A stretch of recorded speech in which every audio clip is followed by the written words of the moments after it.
Hello everybody, welcome to the colours of knowledge.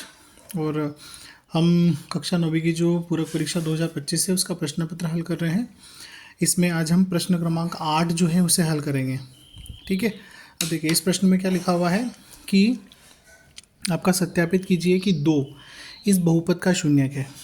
ठीक है, तो इसको सॉल्व करने के लिए जो दिया है उसको लिखेंगे हम कि एक्स स्क्वायर माइनस 2x, इसको हम ले लेंगे 0 के बराबर।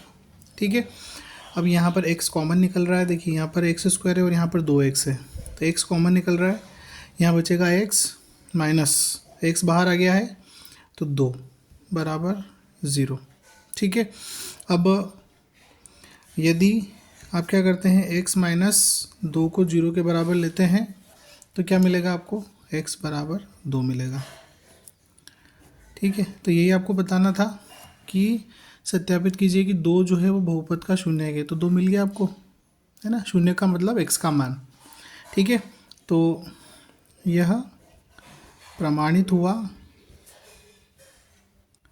कि आपका 2 जो है वो क्या है, बहुपद एक्स स्क्वायर माइनस 2x का एक शून्यक है। ठीक है, इसका एक शून्यक और आपको मिलेगा यदि आपने ये कर दिया या x बराबर 0। ठीक है, एक बार इसको 0 के बराबर लेना है, एक बार इसको लेना है। इसको लिया तो 2 मिला और इसको लिया तो 0 मिला। ठीक है, तो ये दूसरा शून्यक है। ठीक है, तो समझ आया होगा। इसका अथवा का जो प्रश्न है उसको देखते हैं। देखिए प्रश्न 8 के अथवा में जो प्रश्न दिया है वो लिखा है कि 6x square plus 5x minus 6 का गुणनखंड कीजिए। देखो गुणनखंड विधि से हम इसका गुणनखंड करेंगे। ठीक है, तो गुणनखंड विधि में क्या है कि आपको क्या करना है, ऐसी 2 संख्याएं सोचना है जिनको जोड़ने या घटाने पर, ठीक है, उनको जोड़ेंगे और घटाएंगे तो आपको मिलेगा प्लस का 5 और गुणा करेंगे अगर उन 2 संख्याओं का। ठीक है, तो गुणा करने पे क्या मिलेगा, 6 गुणा माइनस 6 पे करने पे जो आता है वो माइनस के 36। ठीक है, तो गुणा करने पे 36 चाहिए माइनस के। अब ऐसी 2 संख्या कौन सी होती है, देखिए 9 और 4, ये मैंने सोची। देखिए 6x स्क्वायर प्लस के 9x और माइनस के 4x। 9x में से 4x घटेंगे तो प्लस के 5x, और प्लस के 9 और माइनस के 4 का गुणा होगा तो माइनस के 36। माइनस 6 बराबर में 0 ले लेते हैं। अब यहाँ पर देखिए 3x कॉमन निकल रहा है ना। 3 यहाँ पर भी है और यहाँ पर भी है। 3 दूनी 6, 3 तिया 9 और x, तो 3 और x। यहाँ पर 2x प्लस 3 तिया 9, x तो बाहर आ गया है।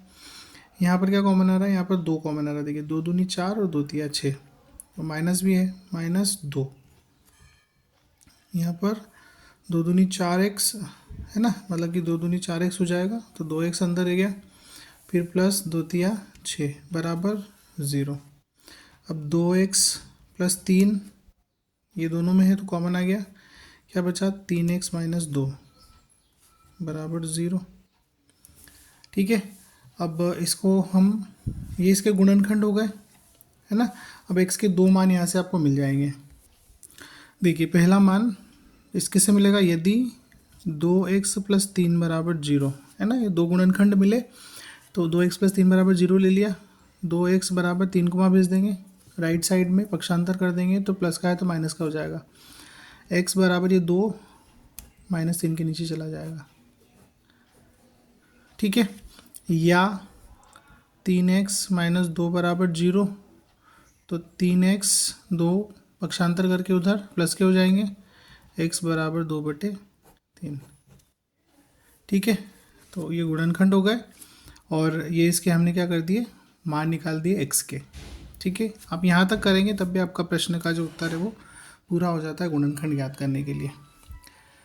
ठीक है, तो आशा करता हूँ आपको समझ आया होगा। Thanks for watching. वीडियो को लाइक करें, चैनल को सब्सक्राइब करें। अभी तक हम 2025 जो पूरक परीक्षा है उसके प्रश्न क्रमांक 6, 7 और 8, ठीक है, ये 3 प्रश्न हल कर चुके हैं, जिसमें हमने 6 प्रश्न हल किए कुल मिला के। 9वां प्रश्न और उसके आगे के प्रश्न अगले वीडियोज़ में डिस्कस करेंगे। Thanks for watching.